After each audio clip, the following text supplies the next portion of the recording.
আপনাদের ঘরে সর্বপ্রথম মেয়ে হয়েছে কার কার দেখি, প্রথম মেয়ে কার? মাশাআল্লাহ, আমারও 2 মেয়ে, আপনারও 2 মেয়ে, মাশাআল্লাহ। হাত নামান চড়াঙ্গার ভাইরা, হাত নামান।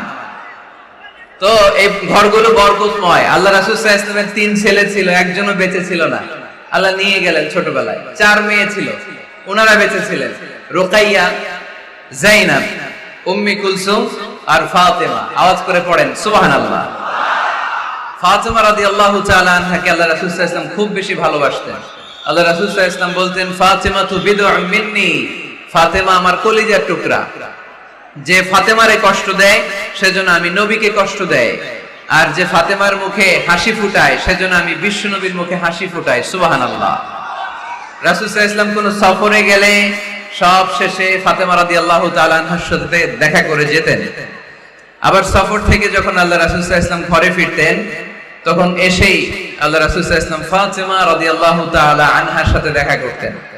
নারীদেরকে খুব ভালোবাসতেন, বলতেন রিফকাম বিল কাওয়ারির, কাচের গ্লাসের সাথে আল্লাহ রাসূল নারীদেরকে তুলনা দিয়েছেন। কাচের গ্লাস যেমনি আস্তে রাখি, আস্তে ধরি, আস্তে উঠাই, আমাদের মা বোনদের সাথে যেন আমরা খারাপ আচরণ না করি, আমরা যেন মেজাজ না দেখাই, আমরা যেন মুচকি